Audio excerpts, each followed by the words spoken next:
Space Jam: A New Legacy is one of the most overloaded movies in recent memory, managing to cram in hundreds of cameos and Easter eggs inside its 2-hour runtime. There's so much stuff in here, it's hard to believe that anything managed to miss out on making the final cut. But just as with all movies, New Legacy saw numerous revisions throughout its production process, and newly surfaced concept art, interviews, merchandise, and movie tie-ins give us a small idea of what could have been. Before we get into this, don't forget to hit that like button down below. It does wonders in getting my content out there, and if you haven't already, hit the subscribe button and the bell icon to keep up to date with all my content. During the opening act of the film, we see Bugs and LeBron travelling through various worlds to find the other tunes. And while most of the Toon Squad are accounted for in the sequence, one team member's hiding place wasn't even touched on. In fact, this was such a glaringly obvious omission that it sent the internet into a frenzy. Yeah, well, I only got 2 comments about it, but that does mean people are talking about it. I am, of course, alluding to the big red hairy giant himself, Gossamer. While every other team member is given a time to shine, Gossamer just simply appears. So, where was he?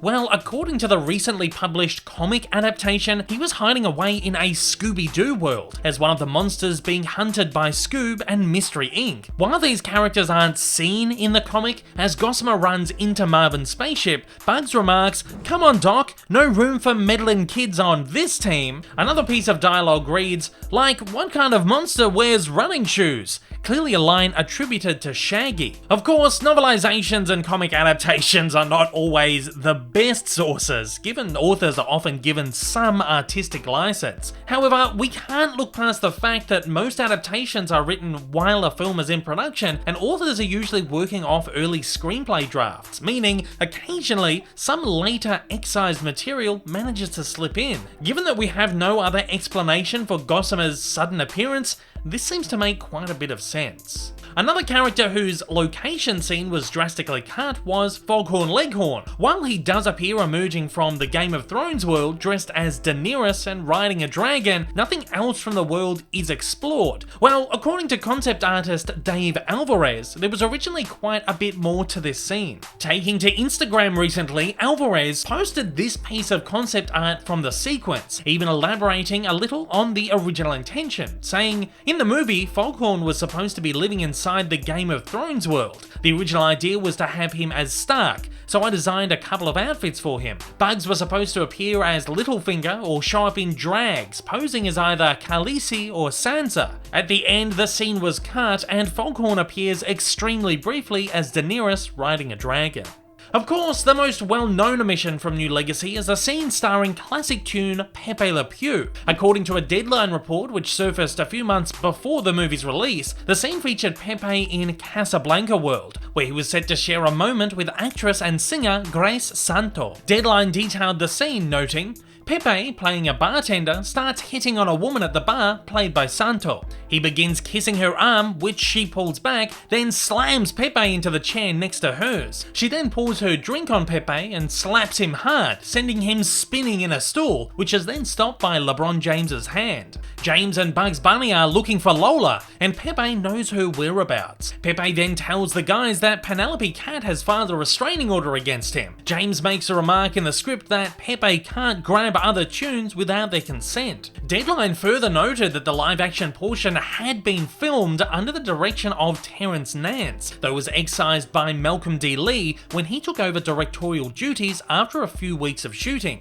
It said that Pepe's element was never animated. While the Casablanca scene did make it into the movie, Pepe didn't. Whether his part was chopped because of recent controversies or simply for time, as Deadline reported, is still up for debate. But given the brisk nature of the tune-finding montage, it's easy to imagine why this scene and the previous two were chopped from it. Despite all this, some remnants of Pepe's excised appearance do remain in the final film, particularly in Toonland, where the landscape is made up almost entirely of locations and elements from classic Looney Tunes cartoons. One such element is, of course, the Eiffel Tower, the iconic landmark of Paris, France, where Pepe calls home. Another victim of the Pepe removal was the object of his desire, Penelope Pussycat. While there's no indication that Penelope was set to appear in the Casablanca scene, other than Pepe's name drop of her, numerous marketing materials included her in the Tune Squad lineup, including, most notably, in one of the film's first look promo spots, which served to debut the new Tune Squad. Much like novelizations, first looks and trailers, as we'll see later, are often put together during a movie's early production and can likewise contain scenes, concepts, or characters that are eventually removed. Her appearance in this spot, as well as in a small selection of early merchandise, show that she was indeed intended to be in the movie and likely eliminated late in production. Again, merchandise isn't the best source either. In fact, it's often the worst, as artistic license is used to bundle unrelated gags and accessories with characters to help them sell. However, given the obscure nature of Penelope in general, I can't imagine her inclusion was intended specifically to help drive sales. One trading card image also surfaced on the internet, and though I've been unable to confirm its validity, it's interesting to look at its character description, which possibly gives us an idea of what we could have expected. Penelope's an optimistic player. When it comes to victory, she's definitely feline it. She's also got a trick up her sleeve. If things on the court are looking dicey, she'll have one of her teammates paint a white stripe down her back. When Penelope strolls onto the hardwood, the other teams head for the hills screaming, "Skunk!" Like LeBron, she's at her most dangerous when she's in the paint. Also worth mentioning is that in much of the later promo material and merchandising, Marvin the Martian was featured quite heavily, despite only briefly appearing in New Legacy. Additionally, in all promo, he's depicted in the Tune Squad uniform, though doesn't wear it in the movie. This could mean Marvin was originally intended to suit up and play in the final match before having his scene cut, or was, in fact, used to move merch, especially considering he's been one of the best-selling Looney Tunes characters merch-wise for a very long time. As mentioned, early trailers can be a window into a film's production process, produced while the film's edit is still being finalized, with unfinished CGI, later to be deleted scenes, or even alternate material often included. One interesting visual anomaly in the first Space Jam trailer is the scene where LeBron is seen mapping out his dream team of Warner characters on a whiteboard. Not only was the animation updated for the final film, but the trailer featured a different roster of characters. In the movie, Superman,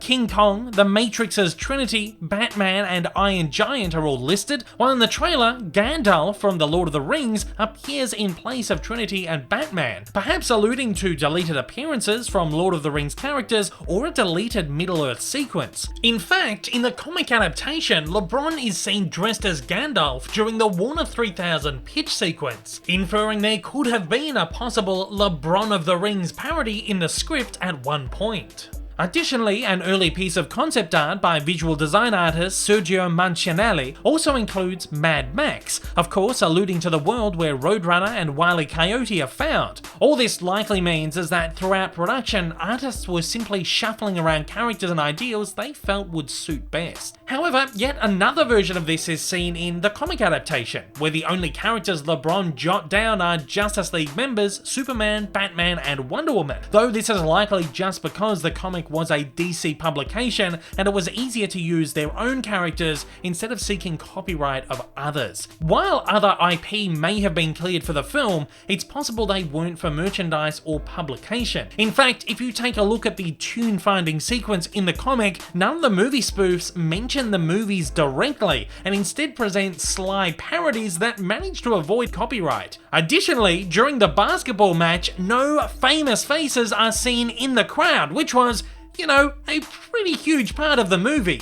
Also interesting to note is that the comic version of the basketball match includes a number of great tune gag moments that weren't included in the film. Whether these were gags that were considered for the movie or simply the artistic license of the comic writer is unknown. Though given there is an interesting alternate take on the Wile E. Coyote multiplying gag, I wouldn't be surprised to learn that many of these ideas came from brainstorming sessions during the movie's production. One last thing is something that I feel may have been reworked due to the pandemic. An interesting inclusion in New Legacy is a pretty heavy synergy with the Matrix universe. After the movie's release, many commented on the heavy-handed focus on this almost 20-year defunct franchise as a blatantly obvious way to grab older crowds, or as a blatantly obvious way to drum up hype and awareness for the upcoming Matrix 4 within new audiences who, let's be honest, probably have no idea what the Matrix even is. Well, I honestly believe the original intention with this was to perhaps cross over with the Matrix 4 after the fact. Before being delayed to a December 2021 release date, Matrix 4 was actually supposed to open in May of 2021, 2 months before the release of New Legacy, a movie which never once found itself delayed due to COVID. So is it possible that this Matrix scene was originally intended to feature a moment from the new Matrix movie, and simply bring audiences another slice of the presumed recently successful blockbuster from Warner's? Also note that in a brief establishing shot of the Warner lot, that in a sea of movie posters for films and series released within the last year or so is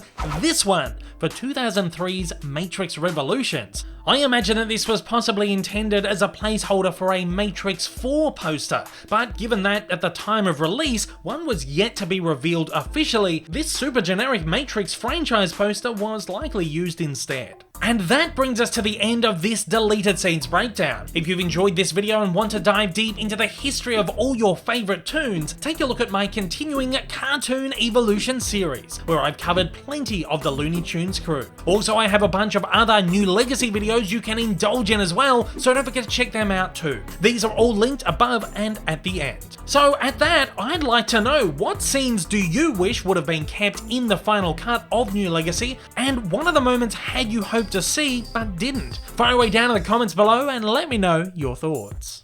Hey everyone, if you haven't yet, smash that big old subscribe button up on your screen to keep up to date with all my content, and hit that like button down below. Also, don't forget to check me out on social media, and please consider supporting me over on Patreon for as little as $1 a month for exclusive videos, early access content, and to get your name up on the screen. Thanks again for watching.